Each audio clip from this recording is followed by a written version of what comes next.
Break के बाद एक बार फिर से स्वागत है आपका। बढ़ते आगे रुक लेंगे बड़ी खबर का, जहां हरियाणा में जल्द ही विभागों का बंटवारा हो सकता है। तो बड़ी खबर आपको बता दें, जहां हरियाणा में सरकार का गठन हो गया है। मुख्यमंत्री के तौर पर नायब सिंह सैनी नियुक्त कर दिए गए हैं। दूसरी बार सीएम पद की उन्होंने शपथ ले ली है और इसके अलावा अब विभागों का बंटवारा भी जल्द ही किया जा सकता है। बता दें कि मंत्रिमंडल का गठन भी हो गया है। 11 मंत्रियों को कैबिनेट में शामिल किया गया है। इसके अलावा 2 मंत्रियों को स्वतंत्र प्रभार की जिम्मेदारी सौंपी गई है। वहीं हरियाणा में अब जल्द ही विभागों का बंटवारा हो सकता है। सोमवार तक विभागों का बंटवारा किया जा सकता है। मंत्री बनाए जाने के बाद अभी तक विभागों का बंटवारा नहीं हुआ है। हालांकि इस बीच मोहनलाल बरौली का बयान भी सामने आया कि 2 से 3 दिन का समय विभागों के आवंटन में लग सकता है। तो उम्मीद ये जताई जा रही है कि सोमवार या मंगलवार तक जल्द ही विभागों का बंटवारा किया जा सकता है। सोमवार तक विभागों का बंटवारा हो सकता है। मंत्री बनाए जाने के बाद अभी तक विभागों का बंटवारा नहीं हुआ है। हालांकि इस बात के भी कयास लगाए जा रहे हैं कि सीएम सैनी को विभागों के बंटवारे या विभागों के आवंटन के दौरान एक अहम जिम्मेदारी मिल सकती है। मोहनलाल बरौली का बयान सामने आया कि 2 से 3 दिन का समय लग सकता है विभागों के आवंटन को लेकर के। तो हरियाणा में मंत्रिमंडल का तो गठन हो गया है, लेकिन ऐसे में अब कौन से नेता को, कौन से मंत्री को कौन सी जिम्मेदारी सौंपी जाती है, विभाग कौन सा उन्हें उनके सुपुर्द किया जाता है, ये देखना अब बेहद दिलचस्प होता जा रहा है। ज्यादा जानकारी के लिए हमारे साथ तो सहयोगी ललित न्यूज रूम से लाइव जुड़े हुए हैं। ललित, जिस तरह से मंत्रिमंडल का गठन हुआ, 11 कैबिनेट में मंत्री शामिल किए गए और इसके बाद 2 मंत्रियों को स्वतंत्र प्रभार की जिम्मेदारी सौंपी गई। अब उत्सुकता इस बात को लेकर के भी बढ़ती जा रही है कि कौन से मंत्री को कौन सा विभाग सौंपा जाएगा, कौन सी जिम्मेदारी का निर्वहन करते हुए वो नजर आएंगे। मंत्री बनाए जाने के बाद अभी तक विभागों का बंटवारा नहीं हुआ है। मोहनलाल बरौली का बयान भी सामने आया कि 2 से 3 दिन का समय लग सकता है, जब सीएम सैनी को अहम जिम्मेदारी सौंपी जा सकती है, कोई अहम विभाग उनके खाते में जा सकता है। इसके अलावा विभागों के आवंटन को लेकर के भी 2 से 3 दिन का समय यहां मांगा गया है। कहा यह जा रहा है कि 2 से 3 दिन का समय लग सकता है विभागों के बंटवारे में। बिल्कुल आपने सही कहा प्रगति कि 2 से 3 दिन का समय लग सकता है, लेकिन माना यह भी जा रहा है, खबर ये भी है कि आज या कल में जो है विभागों का बंटवारा हो सकता है।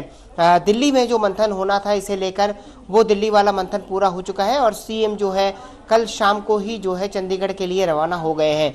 तो ऐसे में जब सीएम यहां से जा चुके हैं तो ऐसे में ये माना जा रहा है कि उसको लेकर विभागों का जो बंटवारा है वो कंप्लीट हो चुका है अंदर खाने। बस उसका पेपर पर आकर अलॉटमेंट होना बाकी है।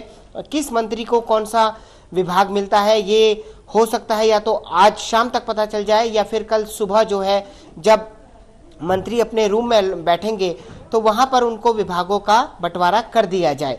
तो ये सारी जो परिस्थितियां हैं, इन परिस्थितियों में अब देखना ये होगा कि किस मंत्री को कौन सा विभाग मिलता है। और दूसरा, अगर दिल्ली की बात करें तो दिल्ली में कल सीएम की जो है धर्मेंद्र प्रधान से मुलाकात हुई। इसके अलावा और भी भारतीय जनता पार्टी के बड़े नेताओं से मुलाकात हुई। तो मनोहर लाल खट्टर से भी विमर्श हुआ है उनका।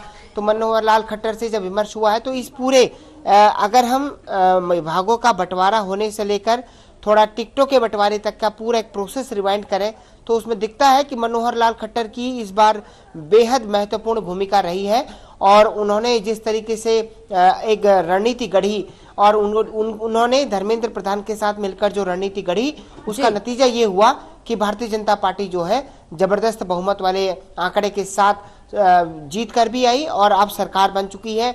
विभागों का अलॉटमेंट भी हो जाएगा। जी बिल्कुल ललित, जिस तरह से विभागों के अलॉटमेंट को लेकर के लगभग कहा यह जा रहा है कि आज से कल के बीच में ये विभागों का आवंटन किया जा सकता है, लेकिन जिस तरह से इस बात के कयास और ज्यादा प्रबल होते जा रहे हैं कि सीएम सैनी को एक अहम जिम्मेदारी सौंपी जा सकती है, तो न सिर्फ सीएम सैनी को बल्कि अनिल विज के नाम पर भी एक संशय बना हुआ है कि इनको कौन सी जिम्मेदारी सौंपी जाएगी। क्योंकि मंत्रिमंडल में शामिल करने से पहले सीएम पद की लेकर दावेदारी को लेकर के तमाम चर्चाओं में वो थे, लेकिन अब इस बात की संभावना भी जताई जा रही है कि कौन सा विभाग उनको सौंपा जाएगा जिससे उनकी वरिष्ठता भी बरकरार रहेगी और उनमें कोई असमंजस की स्थिति नहीं बनेगी, कोई नाराजगी की स्थिति बनती हुई नजर नहीं आएगी।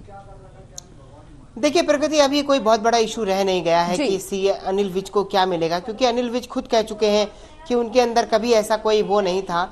पार्टी ने उनको जो कुछ दिया वो उन्होंने उसको लेकर स्वीकार किया है और वो पार्टी के कार्यकर्ता की तरह काम करते रहे हैं। और अब मुझे लगता है कि उनकी सीनियरिटी को देखते हुए उन्हें होम जो पहले भी उनके पास था वो उन्हें एक बार फिर से दिया जा सकता है। और जो बड़े मंत्रालय हैं जिनमें गृह मंत्रालय सबसे अहम मंत्रालय है, नियुक्ति मंत्रालय होता है, वो भी एक काफी बहुत बड़ा मंत्रालय माना जाता है। ऐसे मंत्रालय उनको दिए जा सकते हैं सरकार में, और अब देखना ये होगा कि कैसे उनको वो दिया जाता है, किस चीजें और क्या क्या उनके हाथ में रहता है, क्योंकि वैसे सबसे बड़े मंत्रालय तो यही है पोर्टफोलियो के तौर पर अगर देखा जाए तो। गृह मंत्रालय है, इसके अलावा पीडब्ल्यूडी भी एक बहुत बड़ा मंत्रालय है, लेकिन पीडब्ल्यूडी को लेकर माना जा रहा है कि वो राव नरवीर को दिया जा सकता है, क्योंकि वो इससे पहले भी जो है काम कर चुके हैं पीडब्ल्यूडी में। और आपको याद होगा कि 2017 में जब हीरो होंडा चौक पर पानी भरा था और गुड़गांव जयपुर एक्सप्रेसवे जो है, दिल्ली जयपुर एक्सप्रेसवे है, पूरा जाम हो गया था। तो उस वक्त भी उसके बाद उस पूरे ड्रेनेज सिस्टम को बनाने का काम राव नरवीर ने ही किया था, मनोहर लाल खट्टर की सरकार हुआ करती थी। कुल मिलाकर अगर देखा जाए तो पीडब्ल्यूडी में राव नरवीर का एक्सपीरियंस है। अब क्या उन्हें वापस दिया जाता है या फिर इस बार किसी और व्यक्ति को दिया जाता है, ये सारा जो होमवर्क है एक तरह से वो कंप्लीट हो चुका है। और ये आप कह सकते हैं कि आज या कल में जो है विभागों का बंटवारा हो जाएगा। चलिए, बहुत बहुत शुक्रिया ललित जी, ये तमाम जानकारी हमारे दर्शकों तक पहुंचाने के लिए।